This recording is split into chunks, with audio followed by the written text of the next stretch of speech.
Bonsoir et bienvenue dans votre magazine de divertissement qui est bien sûr Célébrité.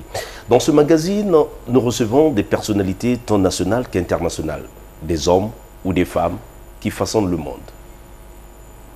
Nous décortiquons leur parcours, leur histoire. Ici, nous célébrons l'excellence, le succès et la réussite.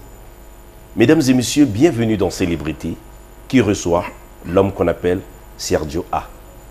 Serge Ombeto, habilleur. Bonsoir et bienvenue dans Célébrité. Bonsoir, merci. Voilà, c'est un plaisir et un honneur de vous avoir dans cette émission. Comment se porte Serge Ombeto? Comme vous voyez, très bien avec la bénédiction de Dieu. Voilà, alors Serge Ombeto, vous aviez regardé la télé, écouté la radio, lu les journaux et magazines, surfé peut-être sur le net ces dernières semaines. Qu'avez-vous retenu? Le monde bouge, le monde est en mouvement comme d'habitude. Aussi bien à l'intérieur qu'à l'extérieur. Au Congo, on est sur la marche vers le progrès, donc le chemin vers le développement. En positif et en négatif, on attend d'être pragmatique pour résumer enfin la réussite de cette démarche. À l'extérieur, nous avons la petite guerre en préparatif, par exemple aux États-Unis, des préambules de l'élection présidentielle. Donc il y a Hillary et Trump. On voit tout ce qui se passe et on attend de voir qui pourra suppléer à Barack Obama. Voilà, alors Serge Ombeto, sociologue, économiste de formation, aujourd'hui homme d'affaires, habilleur. Qu'est-ce qui vous a emmené dans ce métier? C'est la passion. Depuis mon très jeune âge, j'ai toujours apprécié le vêtement. Et étant donné que j'y suis depuis mon très jeune enfance, comme je dis, et qu'à la fin,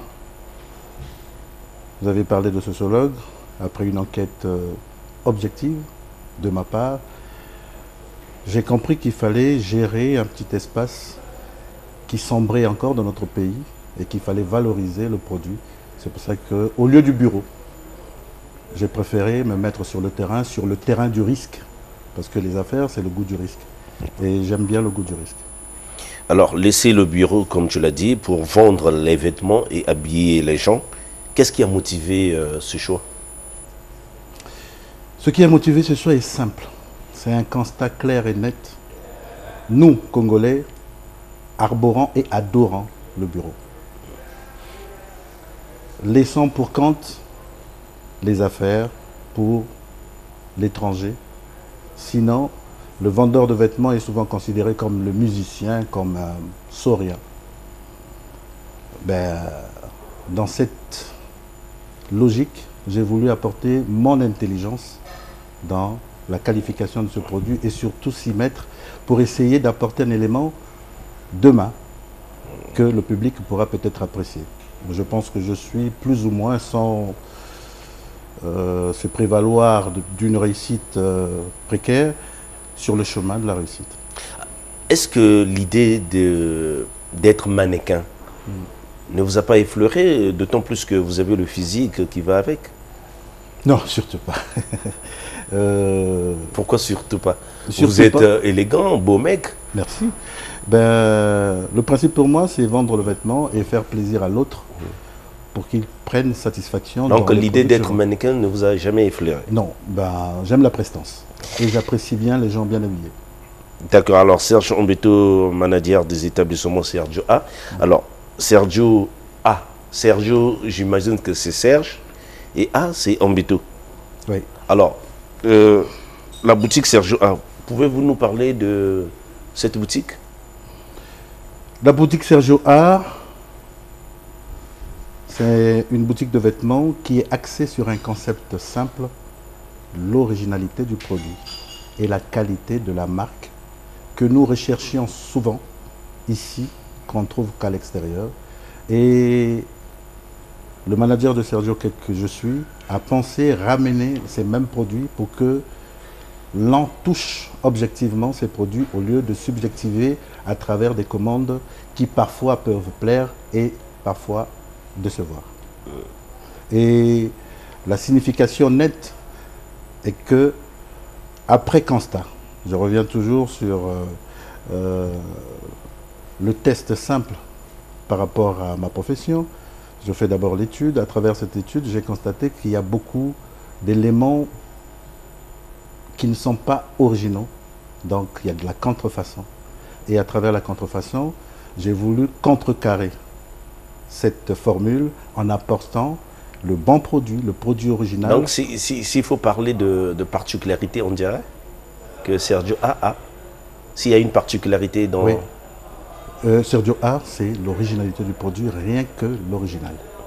Alors, en parlant de particularité, nous avions aussi fait le constat, vous ne vendez que des grandes marques, des articles de luxe. Alors, qu'est-ce qui justifie ce choix? Pourquoi avoir décidé seulement de vendre des articles de luxe?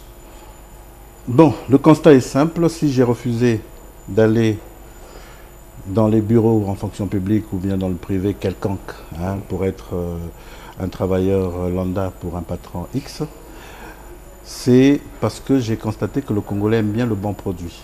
En aimant les bons produits, étant donné que je me suis démarqué pour créer une structure vestimentaire, il a fallu que je puisse réfléchir sur le comment m'introduire dans cette structure.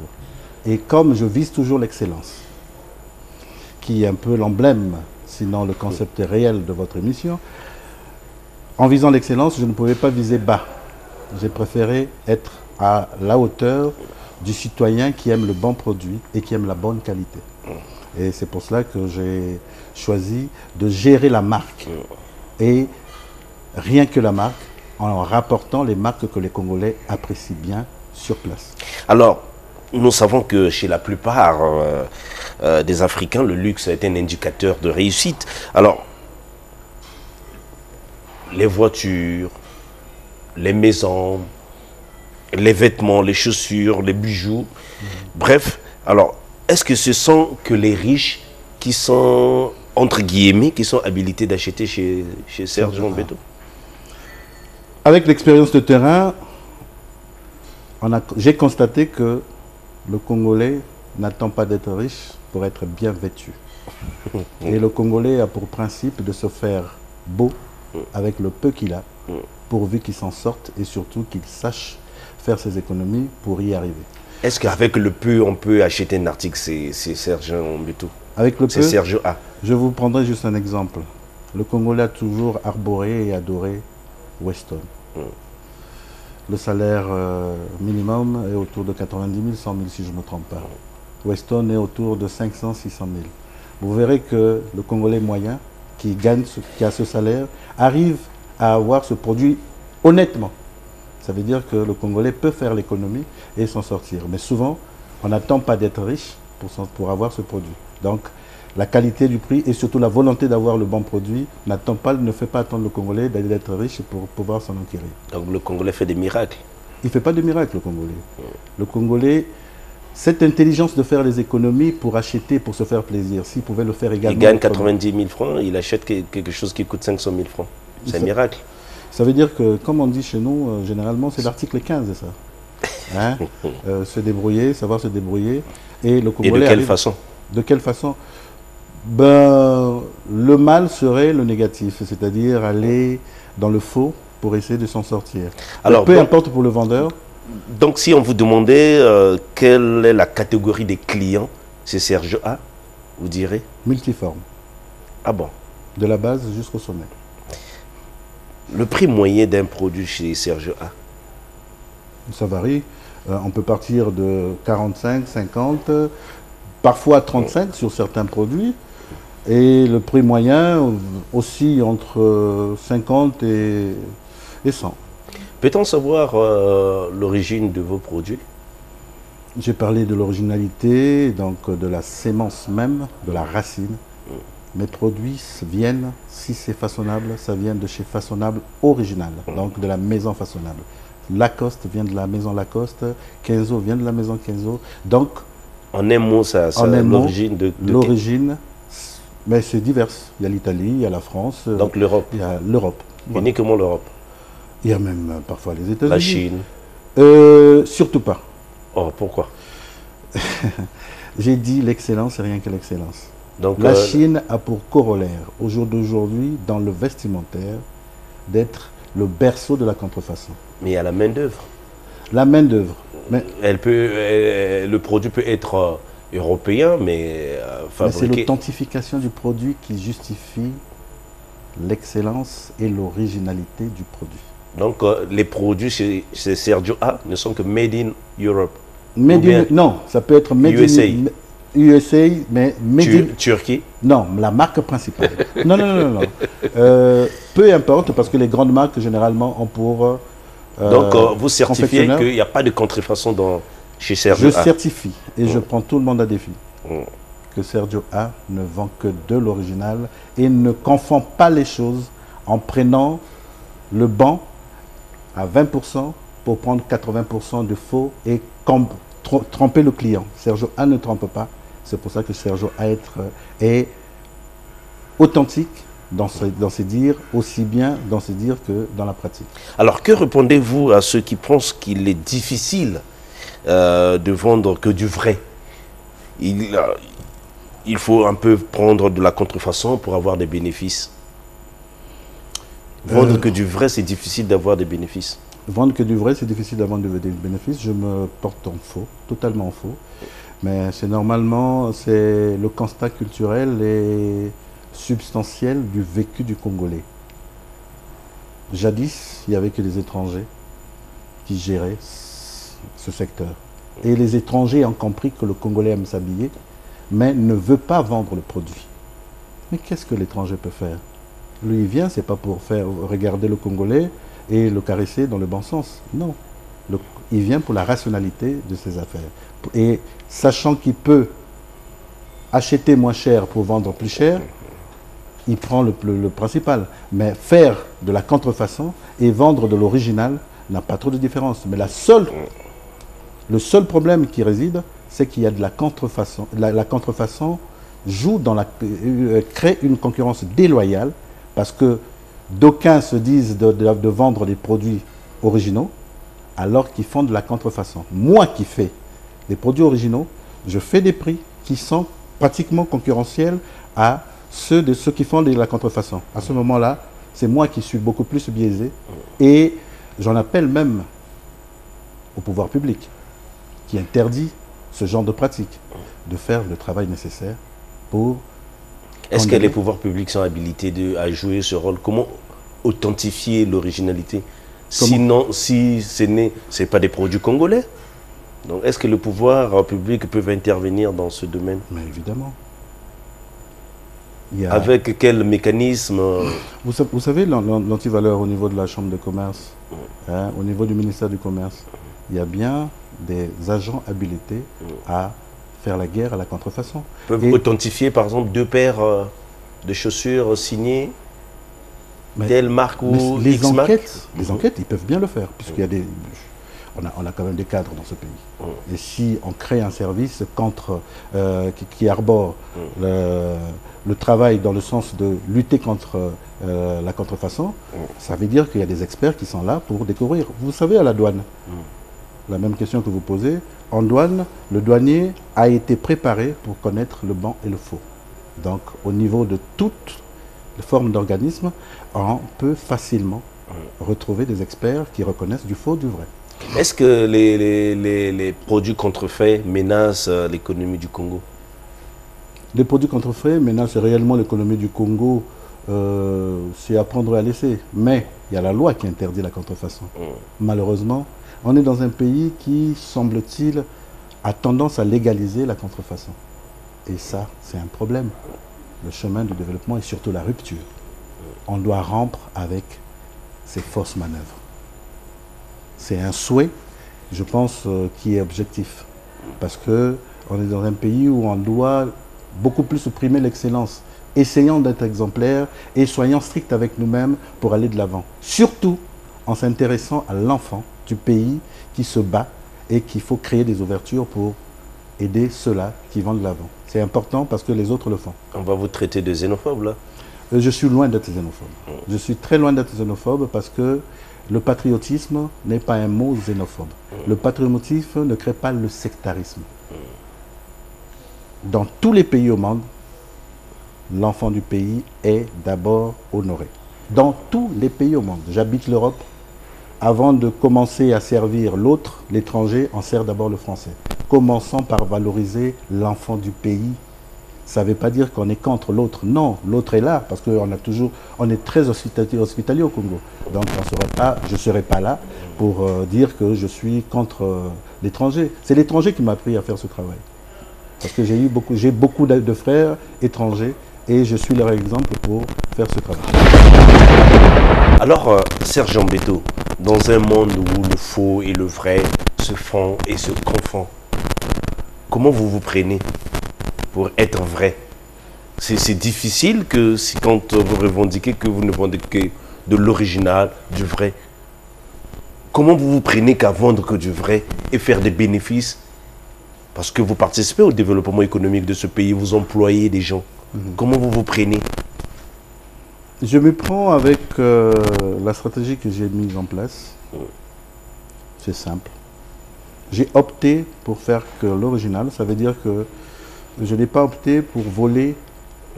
Vous payez le loyer, je paye vous payez l'électricité, oui. l'eau. Oui. Et un clin d'œil, hein, j'ai remarqué devant chez vous, c'est vraiment clean. Félicitations pour cela. Merci. Ça a changé un peu de morphologie. Alors, comment vous vous prenez? C'est difficile de vous croire. Mais c'est simple. Au début, les gens ne me croyaient pas. Ils pensaient même, les gens pensaient le Congolais, parce que le Congolais est très strict avec le Congolais. Ce qui est bien, mais à la suite, quand l'autre essaie de faire du mieux, essayer de lui apporter les fleurs nécessaires. Mais les fleurs arrivent, pour certains, et d'autres qui sont même contre, essaient d'accepter un petit mot. Mais le Congolais a un problème. Nous, Congolais, nous avons un problème, c'est reconnaître le Congolais. Mais l'autre, non. Mais comment je m'y prends? C'est très simple. Au début, les gens redoutaient et pensaient que je ne faisais que l'ancienne collection. Les gens, aujourd'hui, l'avion est très facile à prendre et les gens ont constaté réellement que je fais du produit net et original. Il y en a qui ont fait des enquêtes, qui ont mené des enquêtes, qui se sont rendus compte que je suis en direct et parfois même en avance des produits affichés en Europe pour le Congo. Donc c'est dire quel produit par exemple? Je prends Lacoste, je prends Façonnable, je prends McGregor. C'est moi qui ai fait rentrer McGregor dans les boutiques en France, au Congo. C'est moi qui ai fait rentrer. Là vous êtes habillé? Là je suis habillé en Versace. Ah bon? Cravate aussi Versace? Cravate Versace, costume. Bon, c'est pas important parce que je suis pas super. Bon, de toute façon, je suis dans le domaine, je suis habillé en Versace et je fais du Versace. Donc il y a les dernières collections Versace, vous les aviez? Ce que j'ai porté, c'est la dernière collection Versace, mais c'est une édition très très limitée. La chaussure, c'est Dolce & Gabbana. Et ce que je vends, c'est surtout dans la soie Versace. On en fait pour chaque produit que 50 dans le monde. Et j'ai la possibilité aujourd'hui d'avoir les mêmes produits à la collection près au Congo. Donc aujourd'hui, si on se rend à ces Sergio A, oui, on trouve la dernière collection Versace. Je prends pour exemple juste un élément clair. Vous m'excuserez.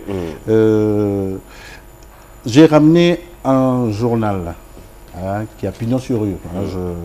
Pour des raisons de publicité, je me tairai de citer le nom.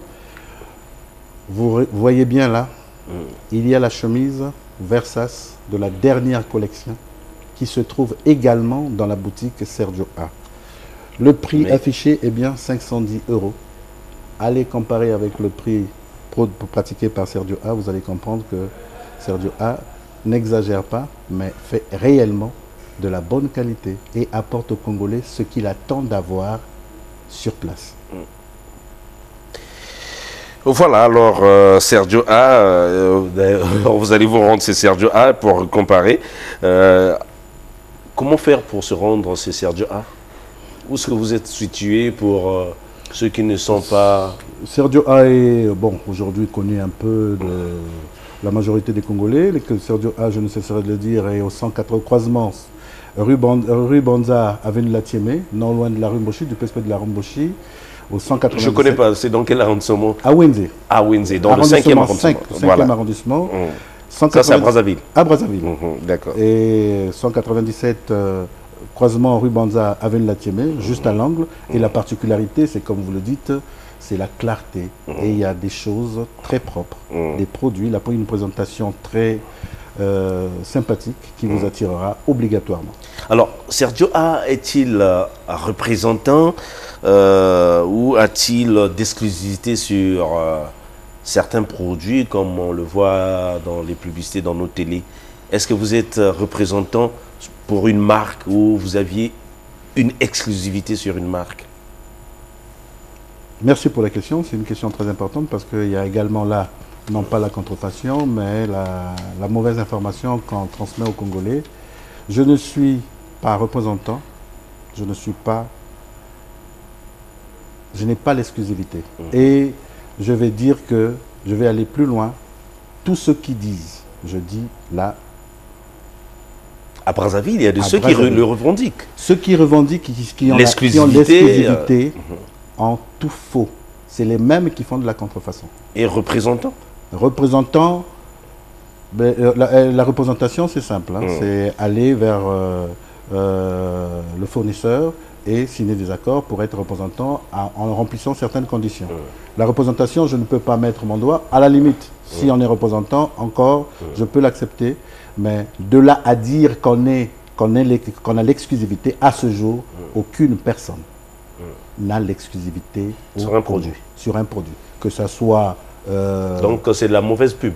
C'est de la très mauvaise pub. C'est toujours l'opium qu'on ingère aux Congolais pour essayer de se faire un nom. Non. Aujourd'hui, l'enfant du pays arrive pour casser toutes ces idées reçues. Apparemment, c'est votre cheval de bataille actuellement. C'est mon cheval de bataille parce que je suis un peu révolutionnaire. J'essaie de me rebeller du comportement de certains commerçants qui viennent pour flouer le Congolais parce que le Congolais n'achète pas parce qu'il sait qu'il est en train d'acheter de la contrefaçon. Il achète en se disant que je suis allé à tel endroit, chez tel commerçant qui a pignon sur rue, j'ai pris les produits originaux. Or, c'est faux. Pour la plupart des temps, ils ont quelques produits originaux qui montrent même au départ. Ils prennent par exemple une paire Weston, ils montrent. Tu essaies. Après, quand ils vont te préparer le package, tu te retrouves avec de la contrefaçon. Mais tu ne te rendras pas compte. Un autre constat, c'est Sergio A. Oui. Vous ne vendez pas les créateurs africains. On a beaucoup de créateurs, même vos frères congolais du genre, comme les Gianni Umberto. Gianni Umberto. Les Gilles Touré, les Gianni Umberto, vous ne vendez que des créateurs occidentaux. Aimé Gianni Umberto, c'est un frère depuis l'enfance. D'ailleurs, c'est le même quartier, Wenze. On a grandi ensemble. On a grandi ensemble. J'ai été parmi les gens qui l'ont conseillé pour venir s'installer au Congo après la guerre. Donc, si je ne vends pas les produits africains, c'est un choix personnel. Et je me dis, une marque ne se fait pas en 2 jours. J'ai axé mon principe sur les marques connues, les marques que le Congolais apprécie. Maintenant, se faire une marque, pour moi, ça ne se fait pas en 2 jours. Et le Congolais a une mauvaise habitude. Aujourd'hui, je plains même mon frère Aimé, parce que moi, je ne me gêne pas de jeter des fleurs aux autres. Hein, parce qu'il y a à boire et à manger pour tout le monde. Mon frère Aimé fait du bon travail. Mais malheureusement, le Congolais est égoïste avec lui-même et méchant avec lui-même. Le fait d'avoir un Gianni Umberto sur le même tissu-là, le Congolais va parfois ne pas prendre parce que c'est fait par un Congolais. Et aujourd'hui, le produit africain comme tel, ce n'est pas dans mon concept. Si demain, il peut y avoir un produit africain qui peut m'intéresser, je prendrai volontiers. Tout à l'heure, il y a un mot qui est sorti de votre bouche, le patriotisme.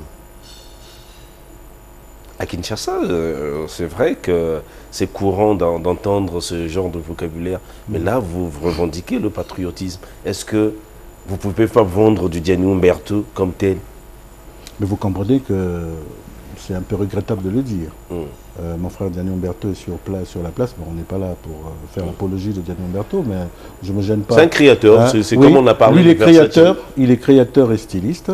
Il est créateur et styliste, mais en dehors de la structure Gianni Umberto, avez-vous vu autre produit Gianni Umberto dans d'autres boutiques? Ça va de la politique personnelle de créateur. Que répondez-vous à ceux qui disent que vous n'êtes pas le vrai propriétaire de Sergio A? Vous n'êtes qu'un simple gérant. C'est bienvenu, mais c'est un peu ce qui circule un peu de gauche à droite. Je profite de votre antenne pour le dire officiellement. J'ai commencé cette affaire minablement avec 5 000 francs français, en faisant la vente de proximité.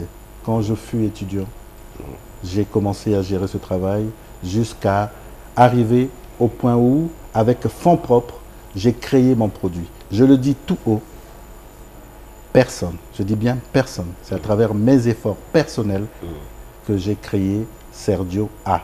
Vous voyez même la dénomination Sergio A. Si j'appartenais à quelqu'un d'autre ou bien je faisais un peu la couverture, je pense que ça ne se serait jamais passé de la sorte. Et je le dis ouvertement et officiellement que Sergio A n'est pas le produit de X ou Y, c'est le produit de Serge Ambeto. Donc vous êtes propriétaire unique. Je suis propriétaire unique jusqu'à preuve du contraire. Peut-être que demain, on pourra faire comme les grands groupes, essayer d'avoir... On a ouï dire, vous étiez traîné en justice. Il y a eu une affaire comme ça il y a quelques années. Bon, c'est toujours le jeu des détracteurs.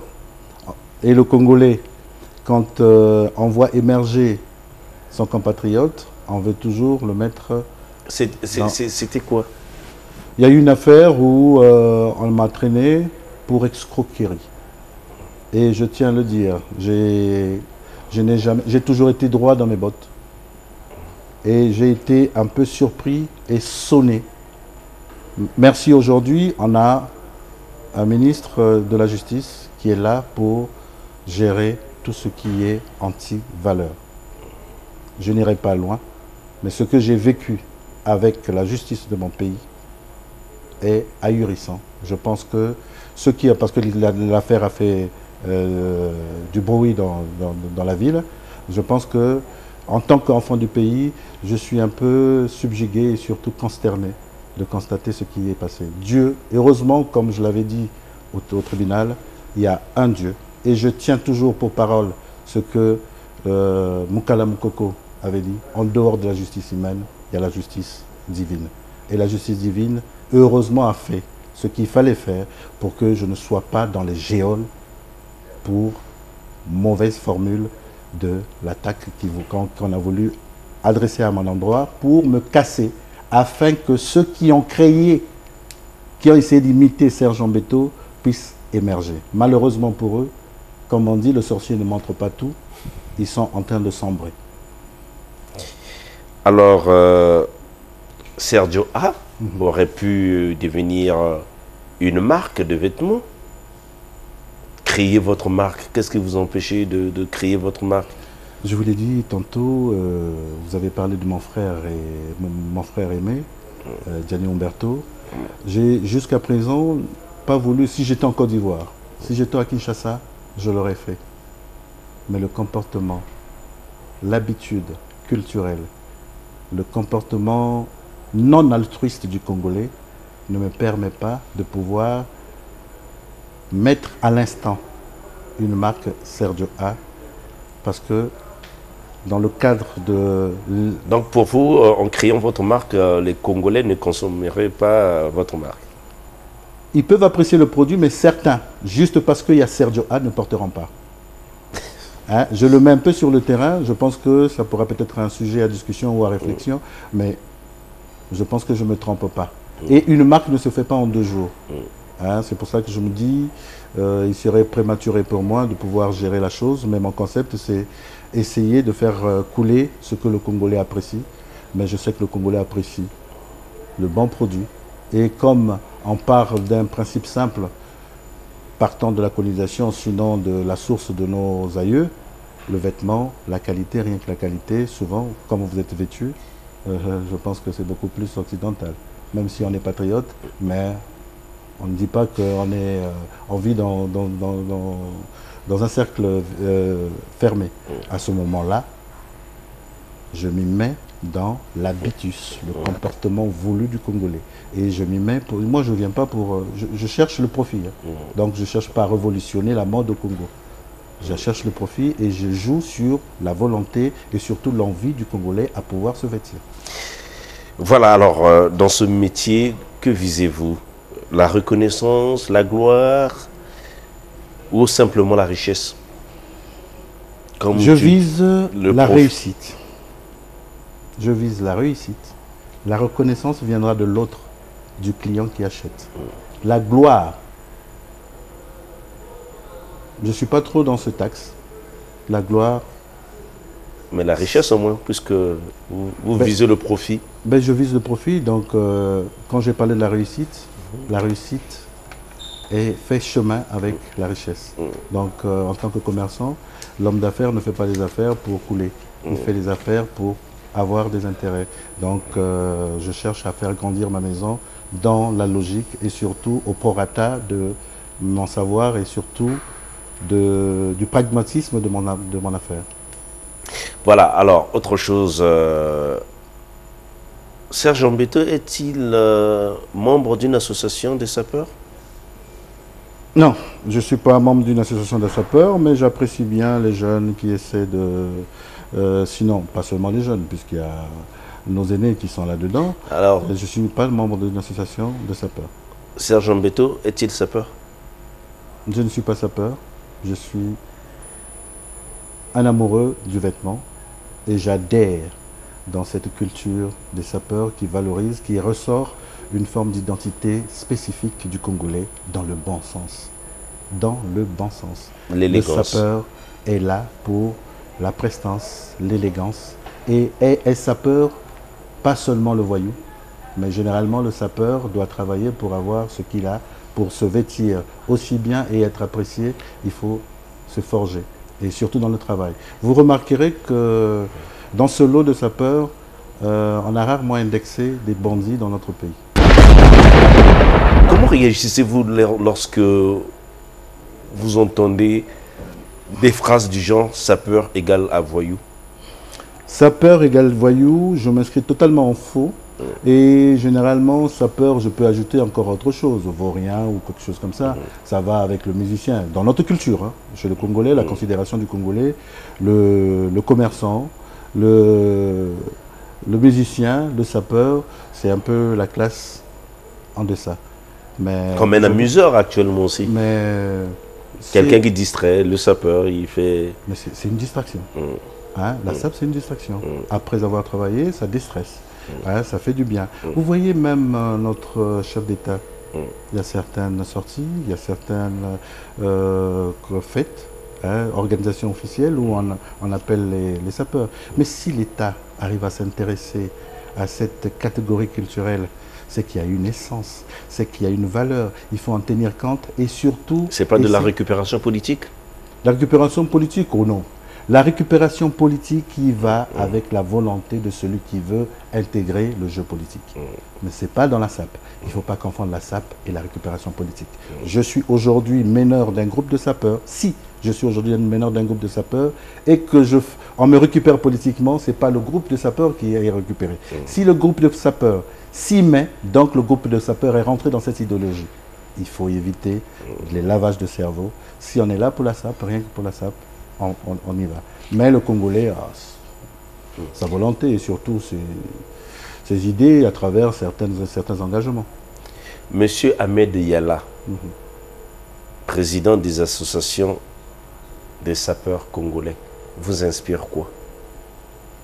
Une fierté. Ah bon? Je le dis, une fierté, dans quel sens?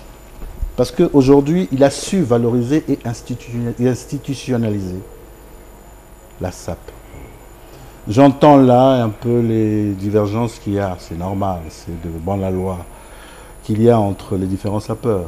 Mais aujourd'hui, qui peut enlever en Ahmed Yala, qui est un frère que j'apprécie dans sa démarche, la valorisation de la SAP? Parce que la SAP existe depuis Saint-Glinglin, des vieilles époques.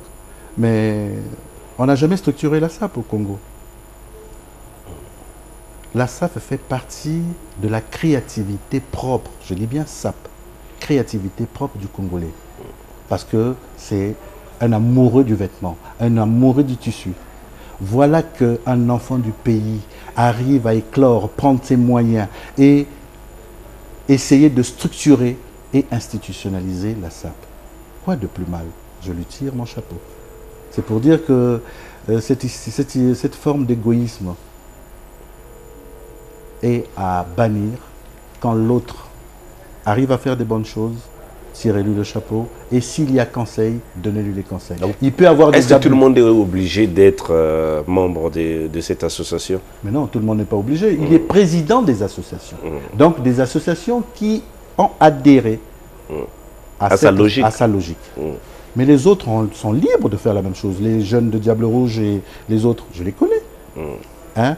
Il y a certains qui sont allés voir le ministre de la Culture, en passant, que je salue, parce qu'aujourd'hui, on a un ministre de la Culture qui est pragmatique, qui arrive à gérer la chose. Il faut dire les choses telles que ça se présente. Je suis enfant du pays, grandi au pays, né au pays, et on constate, même étant à l'étranger, le comportement de chacun. Aujourd'hui, on dirait tout, mais le ministre de la Culture fait un travail correct, jusque-là, à mon sens. Surtout par rapport au travail de terrain. Et ça, c'est important. Mais l'autre élément nécessaire que je relève là, c'est qu'il a pu recevoir les autres et leur a prodigué des conseils. Ça veut dire que si les autres veulent créer leur structure, pourquoi pas? Ce n'est que de bonne guerre. Voilà, alors, l'artiste international congolais de la RDC, Papa Wemba, a eu l'affreuse idée de nous quitter il y a quelques mois en pleine gloire sur scène lors de la 9e édition des festivals de musique urbaine d'Anoumabo à Abidjan, en Côte d'Ivoire. Alors, comment avez-vous vécu sa disparition? J'ai eu la chair de poule parce que, pour ceux qui me connaissent bien, Papa Wemba, c'est mon idole. Je ne dis pas c'était. C'est mon idole. Depuis mon jeune âge jusqu'à présent. Pour anecdote, la veille de sa mort, donc le samedi, j'ai suivi Papa Wemba à Nice, là où je réside, jusqu'à 3 h du matin. Et le matin, je m'apprêtais pour aller à l'église. J'ai eu l'affreuse nouvelle. C'est regrettable, mais c'est la loi de la nature. On naît, on vit et on meurt. Dieu a choisi cet homme dans cette structure pour nous égayer et la retirer au moment où il a voulu. Mais ce qui est intéressant, c'est qu'il est parti avec la volonté qu'il avait émise sur le terrain. Voilà, alors Serge Ombeto, homme d'affaires. Est-il facile de faire des affaires au Congo? Des affaires au Congo, je pense qu'il y a encore à construire. C'est pas toujours facile.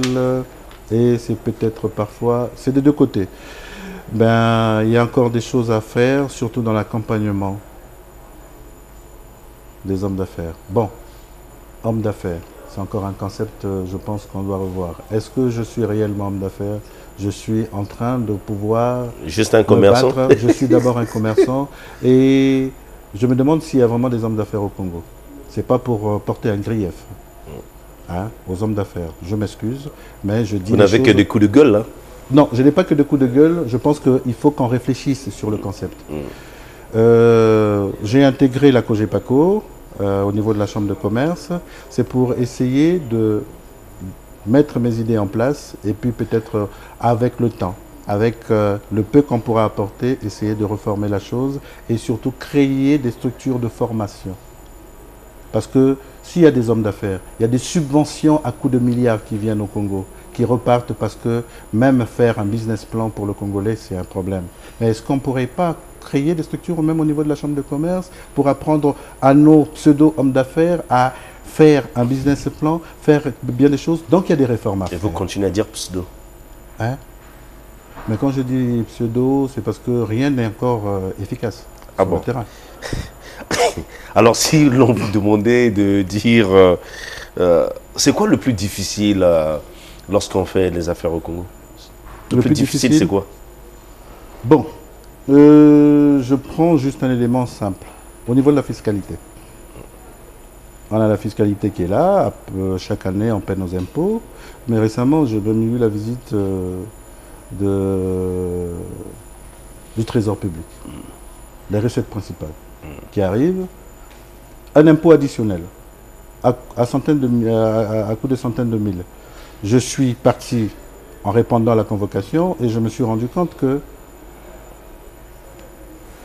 personne n'a pu m'expliquer réellement ce qui se passait parce que ça venait de la mairie, alors qu'on paie les mêmes impôts. Donc vous voyez, il y a un méli-mélo dans le travail que nous faisons et à un certain moment, on se fait un peu harakiri par, c'est pas le pouvoir public, par certains cadres véreux hein, qui cassent un peu l'assiette normale du fonctionnement des affaires au Congo. Et puis, il y a une chose importante.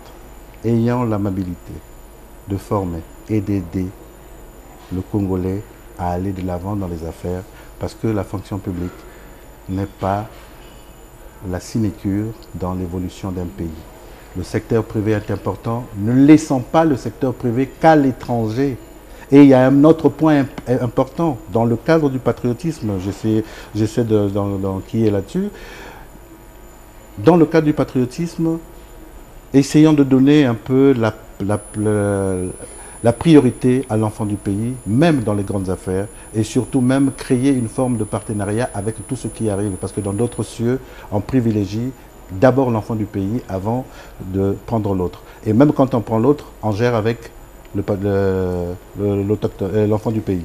Donc c'est des éléments qu'on doit prendre en compte pour la rupture et la nouvelle République. Voilà, merci Sergent Beto. Ça a été un plaisir de vous avoir dans ce programme. Alors, merci. J'espère que c'était là le dernier mot et le coup de gueule. Vous aviez insisté beaucoup sur le patriotisme. Voilà, ça a été un plaisir de vous avoir. Nous sommes arrivés à la fin de ce programme. Merci à mes deux cadreurs, Chanel Kifuni et Arnaud Itoban.